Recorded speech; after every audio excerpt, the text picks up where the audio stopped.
Hi friends. Once, when Julius Caesar was going to fight in a war, his wife warned him. Please don't go, my dear, she said. Why? Instead of encouraging me, why are you saying like that? Are you inculcating cowardice in my mind?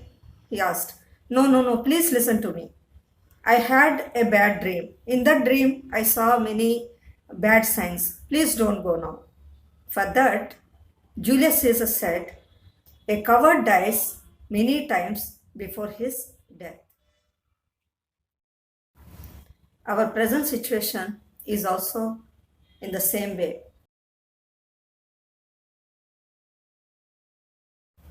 Who is our present enemy? Who is our present ruler? You may call it Corona or COVID 19, whatever it is. It is dominating many people. No discrimination to this.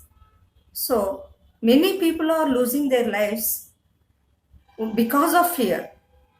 So, that fear should be wiped out. First thing is we have to take all precautions necessary.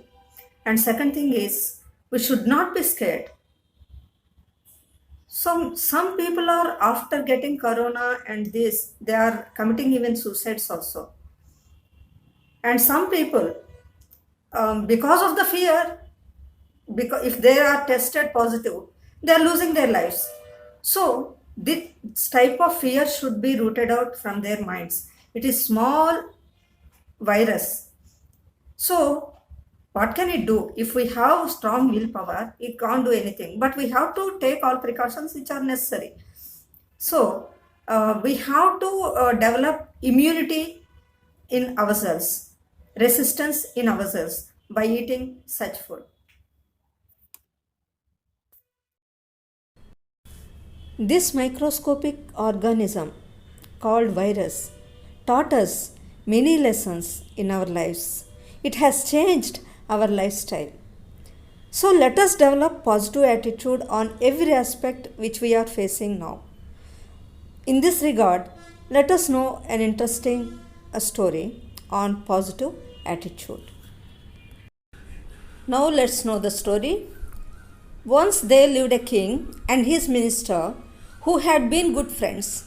The king never felt that he was superior to his minister, and the minister had never taken advantage of this situation. But an incident had happened in the life of the king that had broken their friendship. What was that incident? Let us know about it. Once, the king and his minister were fighting with their swords casually to prove their capabilities. Unfortunately, his minister's sword injured the king's finger. Pain was unbearable. His minister, instead of feeling sorry, he simply said, "Everything is for our good, Maharaj." The king was so annoyed with him and ordered his men to imprison him. As infection did not cure, the king's injured finger had to be amputated. He angrily approached the prison and said to him, "This is the result of your act. What do you say about it?" "Cool, Maharaj. Everything is for our good." "Oh, I see. As the result of it, you were imprisoned. Is it for your good?" said the king. "No doubt about it, Maharaj. It is for my good." The king ordered his men to beat him severely and left the place, saying, "Now chant your mantra, everything is for my good," said sarcastically and left the place. The king actually couldn't bear he being separated from his minister because he was his best friend. So, feeling bored, one day the king wanted to go out for hunting. Earlier, both of them used to go together, but now he went alone. His bodyguards followed him. Being preoccupied in his thoughts, he lost his way. There was a big crowd of tribal people coming from opposite direction in procession. Those tribal people murmured among themselves, chained him. The king was very furious. Do you know who I am? I am the king. I will see all of your ends. They laughed sarcastically and said, very good. A king is going to be offered to our goddess. This is actually the superstitious belief of those tribal people, thinking that goddess will be pleased if a person is offered to goddess. With that intention, the king was chained and was taken to the place where the goddess was there.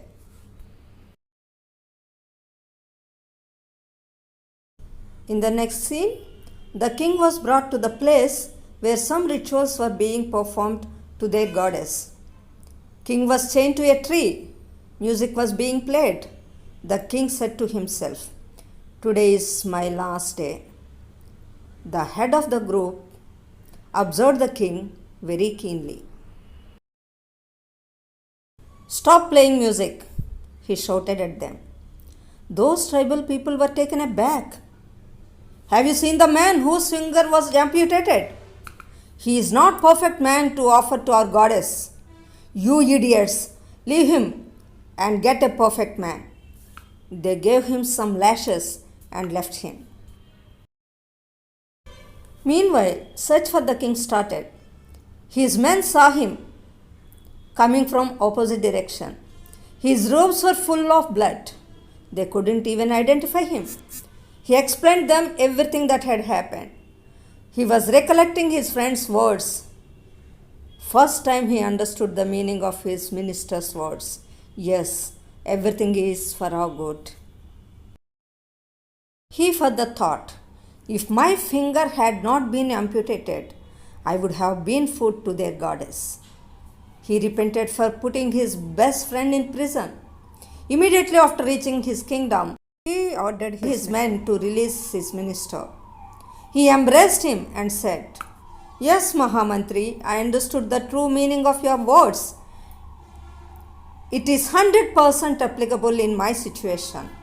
I am very sorry, friend. I troubled you all these days. Please forgive me. His minister gave a smile and said, this is also for our good, Maharaj. What? I imprisoned you all these days. You are severely punished. Still you are saying everything is for our good. Can you be more clear? Said the king with quizzical look. Yes, Maharaj, it is not my prison. In fact, it is my shelter, said his minister. What? Shelter? How? Asked the king. Yes, Maharaj, if you had not put me in prison, I, being your friend, would have accompanied you. I, being perfect man, would have been offered to that goddess. So you tell me now, is it not my shelter? Is it not correct when I said? He gave a little pause. The king interfered and said, everything is for our good. Thus, both of them had a happy day. Now you can see the connectivity between the situation which we are facing now and the story given here. Let us develop positive thinking. Everything is for our good. Whatever we experience is a good lesson to us.